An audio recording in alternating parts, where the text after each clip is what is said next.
Yung buto. Kakainin mo dito. Mahaba. Dito.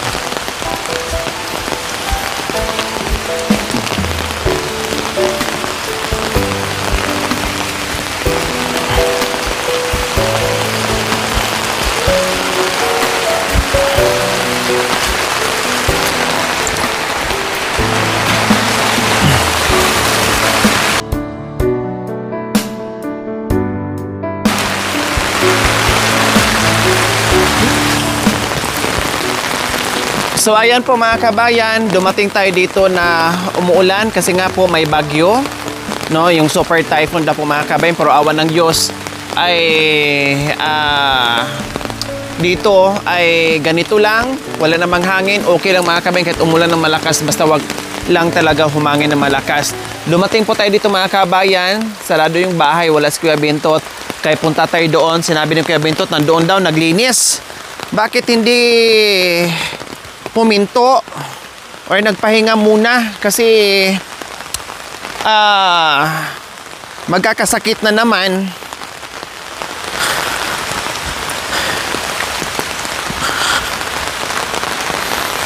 Kasi kahapon po mga kabayan, nakita nyo naman, ayun oh, sa tuktok. Hanggang tuktok na po mga kabayan, mino-mower ni Marwin. Dalawa kasi ang mower mga kabayan. No, itong huli ay galing po yung kanina Mia, yung nauna po mga kabayan ay hindi ko na matandaan kung sino po ang nagpadala ng mga kabayan, no? So bali dalawang, isa tinago ko muna, dinala ko muna sa bahay mga kabayan dahil iyon nga yung nagiging problema natin. Katulad nito ay kahit umuulan or bumabagyo mga kabayan ay nasa ano sila, nasa taniman, nasa trabaho. So ngayon, nakita naman natin kahapon okay lang kasi wala namang ulan, kaya walang problema. Pero pag ganito kasi mga kabayan ay magkakasakit sila, plus yung mababad sila sa ano, sa lamig, alam mo yon, no? And then ewan ko kung kumain na sila o kung nag-almusal sila mga kabayan. Kaya kasi mula dito hanggang doon lang sa tuktok talaga mga kabayan, kung saan may malinis na doon, ayun, hanggang doon lang po talaga. So sabi ko kasi huwag muna nating isabay-sabay, no? Lalo na ngayon marami tayong sinisingit, maraming gagawin, may CR, may bahay, may kung ano-ano pa, may outing pa tayo. At hayaan mo na yung itaas, yung kalahati, ito muna unahin namin kung saan yung nililinis namin mga kabayan, no? Pero hindi talaga mapigilan ang kasipagan nila, kaya pag wala ako dito ay sinisingit nila doon sa itaas. Sinisingit po talaga nila yung itaas mga kabayan, kaya ang laki na po ng kanilang ano, nalinis doon sa itaas. Ngayon puntahan natin doon sa ginagawa, no? Ayan, nalinis na po namin yan dyan, no? Nalinis na po namin yan. Ang kulang na lang dyan mga kabayan kung anong itanim natin. So paano tayo makatanim? Laging may harang, no? Ulan, bagyo, sa mga project natin, hindi tayo makafocus dyan mga kabayan kasi nga marami tayong ginagawa. Pero at least malinis na, no?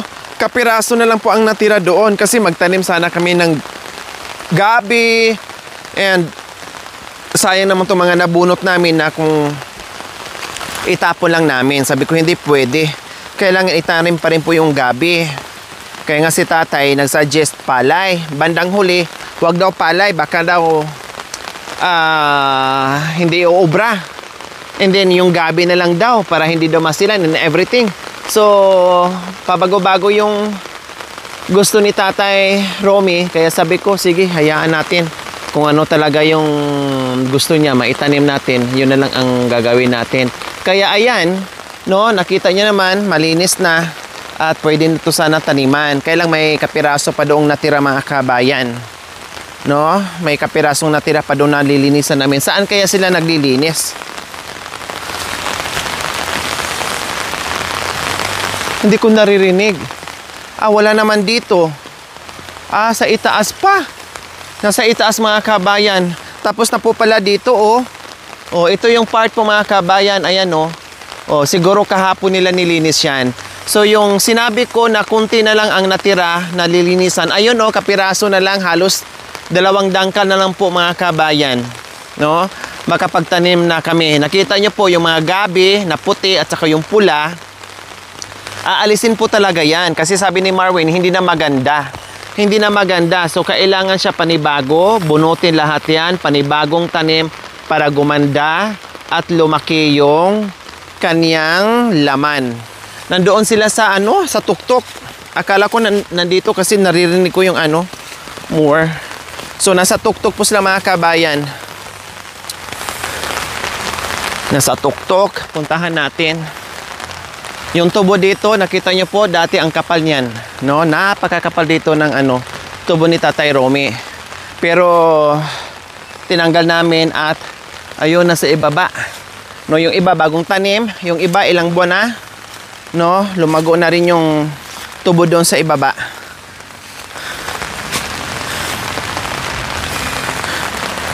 Sabi ko nga kahapon, wag mo na magtrabaho bago ako umakyat, bago ako umuwi. Wag mo na magtrabaho. Bantay-bantay muna, pakiramdaman muna ang panahon. No, kasi sabi ko may mga punong kahoy. Sabi ko, Marwin, ikaw yung lubos nakakarinig sa panahon, kung anong nangyayari sa palibot. Kapag nakaramdam ka ng malakas na bayo sa kung nakaramdam ka ng malakas na hangin, kako, kasi may bagyo, super typhoon, sabihin mo na sa tatay at ni kuya mo, ha, kasi siyempre mahina ang pandinig nila. Hindi nila masyadong narinig, lalo na kung nasa loob sila, hindi nila masyadong napapansin yung yung palibot. Ikaw na ang magbantay. Yung baka biglang darating yung malakas na hangin. Para kahit paano maiwasan nyo, kung saan kayo pupwesto, maiwasan nyo at makikita nyo yung mga kahoy. Kung halimbawa, kasi delikado. Kasi 2 kahoy dyan na magkabilaan. Delikado po kapag natuloy yung super typhoon. Kasi sabi nila, signal number 4 yung Pampanga. Pero awa ng Diyos, yung signal number 4, kahit nga signal number 1, hindi mo maihambing sa signal number 1 kasi ganito lang naman po. Kaya salamat sa Panginoon. Napaka-powerful po ng ating dasal. Grabe yung aking dasal mga kabayan, no, na sana wag naman, sayang naman, kawawa naman yung mga pananim, kawawa naman yung mga tao na naghihirap, lalong maghirap dahil sa mga sunod-sunod na pagsubok o sakuna na dumarating sa atin. Katatapos lang ng lindol, baha, bagyo, inidbagyo na naman ulit. So sabi ko, Diyos ko Lord, kaya eto, signal number 4, pero parang wala lang, no? Hindi nga siya maituring na signal number 1 kasi, wala. Okay lang naman, kaya sabi ko, hindi baling umulan ng, ng ganito. Okay lang, huwag lang sabayan ng hangin. Kaya salamat Panginoon, dininig niyo po ang aming dasal, ang aming panalangin na hindi natuloy yung malakas na bagyo. Kaya pray tayo ng sabay-sabay mga kabayan. Baka kailangan lang natin magdasal para maalala natin yung ating kung may kapal. Baka yung iba nakakalimot ng magdasal, no? Paalala lang niya ito sa atin para maalala tayo. Oh wow, si Tatay Romy mga kabayan, no, talagang gumawa pa talaga ng kubo. Gumawa pa talaga si Tatay Romy ng silungan dyan, dahon ng saging, at nagdala pa ito ng charger ba yan? Baon-baon pa talaga nila ang charger. Nagpapa-music. Kaya nakalingon din. Hi! Aday. Nakalingon din. Akala ko hindi ako napansin mga kabayan. Tapos si Marvin nandoon. Oh. 'Di ba? Ganyan. Talaga naman walang patawad. Parang kami lang din. Walang patawad sa bagyo. Bahala na. Go. Oh, 'di ba? Ang lawak na nito, oh.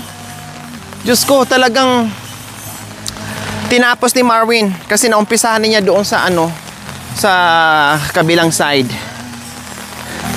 Good morning. Good morning. Ang ganda mga kabayan. Ang ganda ng kanyang pwesto. Oh, ang ganda ng kanyang pwesto mga kabayan. Nandiyan lahat.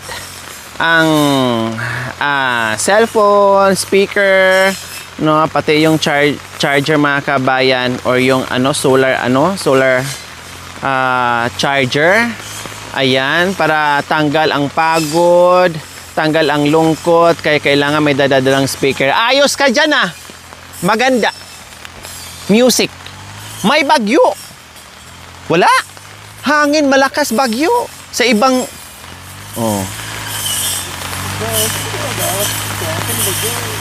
walang bagyo.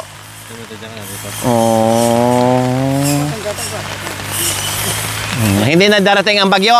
Hindi na darating.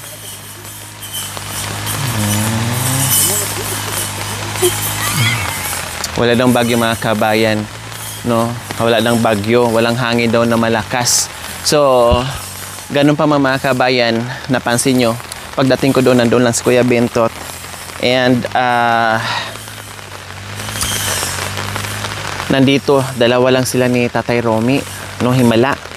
Imbis na 3 sana sila dito mga kabayan, pero dalawa lang sila, no? Hindi natin alam, baka pagod lang si Kuya Bentot o may hangover pa and everything, or hindi mo na sila nag-uusap dahil sa nangyari kahapon sa pag-iinom o pag-uusap nila ni Tatay Romy and Kuya Bentot. Kaya dalawa muna sila dito ni Tatay Ronnie. Kumbaga naglaylo muna si Kuya Bentot. Tama lang yun para makapahinga siya mga kabayan, no? Si Marvin muna magpakapagod dyan. Dahil grabe yung pagod ni Bentot nung nakaraan. Halos hindi siya makatayo. Inabuso niya. Halos malumpo na siya mga kabayan. Yan ang sinasabi ko. Masipag pero may pagkatamad. Ang trabaho hindi nauubos. Ang obligasyon natin hindi nauubos. Pero ang katawan napupundi. Kaya sabi ko sa kanya, okay lang magtrabaho ka. Pero kung magkasakit ka, tulad nung nakaraan na halos malumpo ka na, panay-inom ka, nasisira na yung katawan mo, panay-inom ka ng gamot, hingi sa amin ng alaksan, ano pang hinihingi sa akin? Alaksan and everything. Panay-alaksan ka para lang matanggal yung sakit ng katawan mo, masisira ang kidney mo, magkakasakit ka. Kahit marami pa naman kayong pagkain dyan, ay tamad kang kumain pag nagka-umpisa na sa trabaho.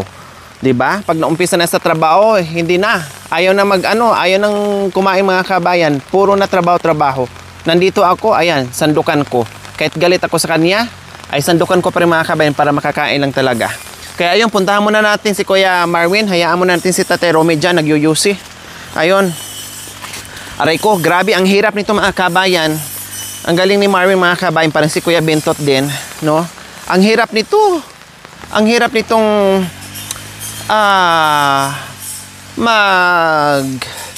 mower na naka-slanting. Aray ko, balisbis na pala dyan. Dapat doon ako dadaan. Dapat dyan ako dadaan. Balisbis ay. Aray ko.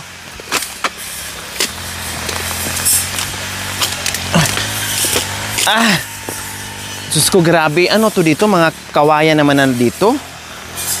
Siguro buho to dito mga kabayan.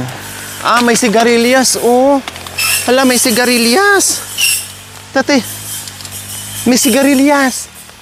Dami. Ang dami sigarilyas. Oh. Mamaya na yan. Puntahan muna natin si Kuya Marvin. Hala, grabe. Ang dami sigarilyas mga kabayan. Aray ko. Diyos ko. Marvin! Aday! May bagyo! May bagyo! Ha? Ha?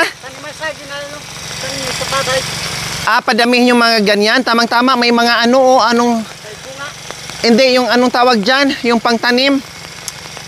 Suli. Suli, no? Ayan, oh, marami, oh. Anong saging yan? Yung green? Pag nahinog? Oh, yan, yung mabango. Oh, anong tawag doon? Sabi ni tatay, taniman natin saging. Oo, tama. Kasi sabi ko, doon sa baba, mga ano na lang doon, dito saging. Kasi maganda kaya ang saging ni tatay no nakaraan, nagbigay sa akin. Ang ganda ng saging niya, meron pa nga siyang lakatan. Ang kaya, ulinisan yun. May lakatan siya dito, Win. Yan nga, yung lakatan na yan. Ah, yun na yun? Oh, lakatan pa ng mga kabayan. Di ba meron siyang binigay sa akin, kaya hindi ko dinala at nilambitin namin doon sa loob ng bahay niya. Kasi sabi ko, ay ulam-ulamin na lang, merienda na lang, kinilambitin po namin. Total, natikman naman na namin. Sabi ko, wag mo nang ipadala, dito na lang yan sa bahay mo. Kaya pala nililinis dito ni Kuya Marwin kasi taniman ng saging kasi maraming suli. Ayan o, maraming suli mga kabayan. Sayang, tama. Ano na lang, doon na lang tayo maggabi. Lahat-lahat nandoon na lang. Dito, puro saging ni. Para may puan. Oo, puro saging na lang dito para yung lupa hindi rin malalong i-slanting mga kabayan. Kasi sabi ko, slanting dito. Mula doon, di ba? Ang lawak na ito. Hanggang saan? Hanggang dyan na lang. Yan. Diyan. Ayun yung may saging. Hanggang dyan sa saging na lang. Oh, yan. Kasi ito, ano na yan? Ano, bangin na yun. Bangin na yan, no? Bangin na yan. Huwag mong pilitin doon na mamaya mahulog ka doon. Tapos dito naman sa itaas, hanggang saan? Diyan din, sa may saging. Milina. Ah, sa may Milina. Ah, yun, Ay, yung Milina. yun yung boundary. Oh, O, sa kanila, iba na yung may-ari doon sa ano, sa taas. Ah, kunti na lang pala. Ito na lang pala yung gagawin mo, no? Okay, so, pero may bagyo. Pahinga muna. Di ba sabi ko kapon? ganyan para malamig. Ah, kaya lang, nakababad ka sa, ano, yung katawan mo nakababad sa lamig. Baka mamaya, siponin ka na naman at ubuhin. Noong nakaraan, sinipon na tayong lahat. Kasi nauna si Bintot, nahawa kami, nahawa si Tatay Romy, nahawa siya lahat kami. Inubos sipon mga kabayan. Para Oh. maano yung mga saging. Oo, okay lang yon. Kasi tag-ulan kasi, dapat ganitong tag-ulan. Ito yung dapat magtanim na saging para mabilis lumaki. No, maano ka agad, lalaki ka agad. Kaya lang, pagkatapos mo mamaya, maligo ka kaagad. Huwag mong patuyuin Hindi ko kumama. yung tubig ulan sa katawan mo. Ang daming ano, oh. Sigarilyas dyan. Sigarilyas? Si tatay. Ah, Yan nga sinasabi ko. Kung gusto yung kasi ito gusto. Ito tanggalin ito. Kaya binababaw ko lang. oo. Ba't daming kawaya? Dati siguro sigarilyas dito. Ano to? Dating ano may patani. Ah, Ni tatay. hindi lang yan naasikaso. Patanian pala to dati mga kabayan. Kaya pala, may mga kawayan kasi pangbalag pala to. Ah, nagtaka ko, sabi ko, ano to? May puno dito ng kawayan? Or ano? Balag pala to sa patani ni Tatay Romy. Kaya ngayon, ang dami ditong sigarilyas. Ayan, oh, ang dami, oh. Oh. See? Kaya pala kapong pagdating namin, may mga dala-dala silang ano, sigarilyas. Dito po pala galing. O, biro nyo mga kabayan, may nakatago pala ditong masarap na gulay. Kung hindi nalinisan dito ni Kuya Marwin. Marami pala ditong sigarilyas mga kabayan. Kung hindi nilinisan ni Kuya Marwin dito, hindi madiscover yung sigarilyas at mani. Oh, nandito pala nakatago. O sayang, ibig sabihin, namunga lang na namunga yan. Tapos hindi natin napakinabangan, no? Ngayon, nakita din siya, napakinabangan din siya. Oh. Kasi kapon pagdating ko sabi ko, wow, ang gaganda naman yan, Win. Fresh, sino nagbigay? Sa hindi, galing doon sa tanim ni tatay kasi naglinis kami. Kaya, ayan. Oh, napakaganda. Native po yan mga kabayan. Hindi na yan siya hahaba or lalaki. Ganyan na po talaga. Pag nasobrahan na po ng laki, pag nag-yellowish na po siya, magulang na. Hindi na inaabonwan. Oh, napaka-organic yan. Napaka-organic dahil walang halong fertilizer. 'Di ba? Walang halong fertilizer po mga kabayan. Masarap na masarap ang patani ni Tatay Romy. Oh. Ayun pa sa itaas, Tatay Romy, oh. Hindi na natin kayang abutin. Ito. Ah. Ay, Diyos ko, ang sarap nito mga kabayan. Fresh. Aray ko. Aray ko na. Natobalas ako. Natobalas ako. Ano ba yan? Para naman tuloy akong nalumpo na.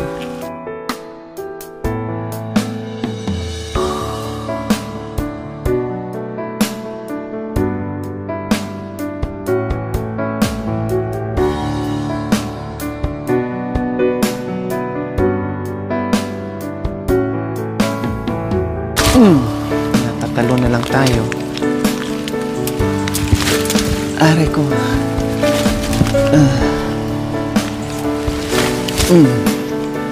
Ayan. So, ang dami po mga kabayan. So, ayan po ang nakuha natin mga kabayan. Marami na to para meron pa tayong balikan. Kuha ka dahon saging. Bulong. Bulong. Oh, yung makakain lang natin, 'di ba? Yung hindi naman tayo magbenta para mamitas ng madami. Kailang ang dami kasi. Ngayon lang namin to na-discover mga kabayan na meron pala dito. O imagine, no? Diyos ko, may nakatagong masarap na gulay. At mahal to sa palengke mga kabayan. Tapos dito, muntik ng hindi mapakinabangan. Ito magulang na to, pero ang buto nito okay lang. Pwedeng kainin. Ihalo doon sa buto. Kakainin mo dito. Mahaba. Dito. Ay, nako Tatay Romy. Akala ko sabihin mo kakainin yung buto. Iba pala, mahabang ganyan daw. Yung buto, pwede pa buto? Kainin? Buto? Tara na. So, ayan na po mga kabayan. Ang ating napitas. Ang dami. Walang fertilizer yan. So, fresh and organic as in yung ating sigarilyas. Okay, tara na. Si Tatay Romy na. Baka mamaya mabitawan ko. Thank you, Taro. Oh, thank you, Tatay Romy. O, pahinga muna tayo. Huwag mo na magpaulan.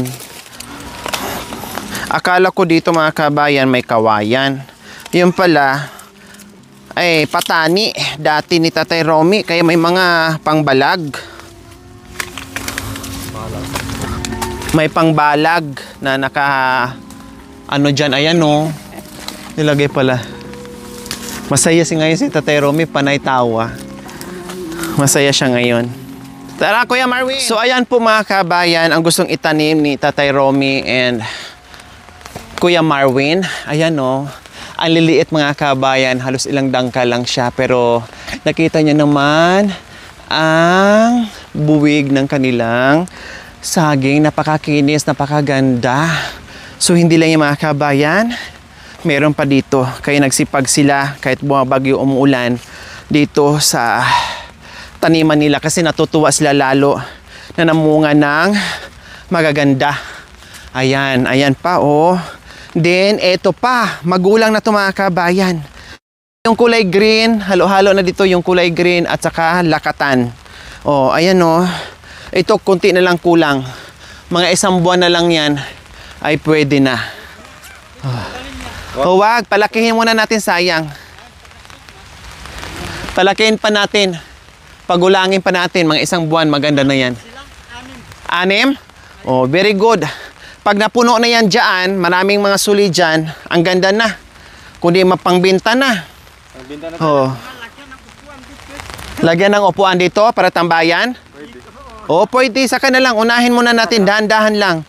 Huwag niyong patayin yung katawan niyo sa trabaho. Oh, pwede.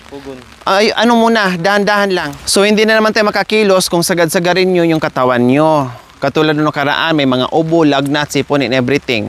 Natingga tayo, hindi natin nahabol yung mga paglilinis natin and everything. Kasi, siyempre, nagkasakit, kaya dahan-dahan lang sa trabaho. Hindi yan makukuha sa madalian. Slowly but surely. So, ganon. So, ganon po kalawak mga kabayan, yung kanilang taniman dito sa saging. Okay, sige. Saging na dito lahat kasi ang dami nga pong suli mga kabayan. Ayun, maraming ililipat. Ang daming ililipat. Sayang. Kaya konti na lang ang tatapusin ni Kuya Marwin. Yan na lang, di ba? Kuya Marwin, yan na lang. Oh, after yan, wala na. Oh, di ba? Okay, tara. Tara. Uwi muna tayo. Pahinga muna. Kumain na kayo? Ha? Tagalmusal na. O, tamang-tama, tanghalian na. May ulam kaming dala. Tara. Ha? Walang hangin. O, di ba, nagbilin ako sa'yo, Marwin. Magbantay-bantay. Walang hangin. O, wala na po. Kundi magpasalamat tayo. Kasi hindi natuloy yung super typhoon. Ha? O, gabi na daw siya inabot mga kabay. Nag-antabay sa Kasi yun nga binilin ko. No? Kaya, salamat dahil Ang ulan ay ulan lang, ay walang hangin, no? Pagpasalamat tayo. So ayan, uwi muna kami mga kabayan. Dalhin muna nila yung yung kanilang mga bit-bit. Kaya pala naglagay sila ng dahon ng saging. Siyempre, pag nakaramdam na sila ng lamig o kundi silong, and then tanggal pagod yung music. Iwanan mo yung speaker dyan. Dalhin niya.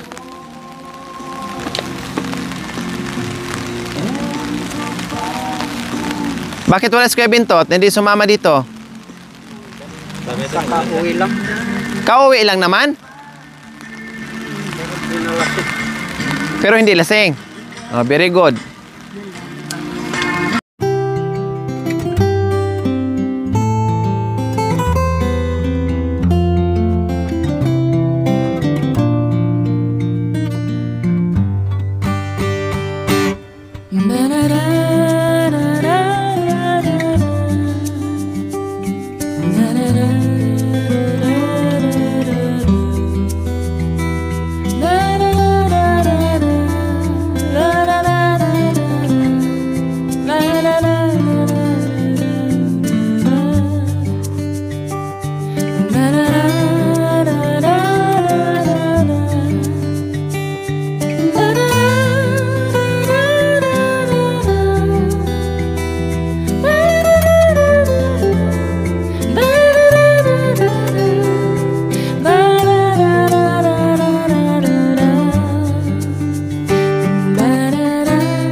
Thank you for watching. Don't forget to like, share, and subscribe.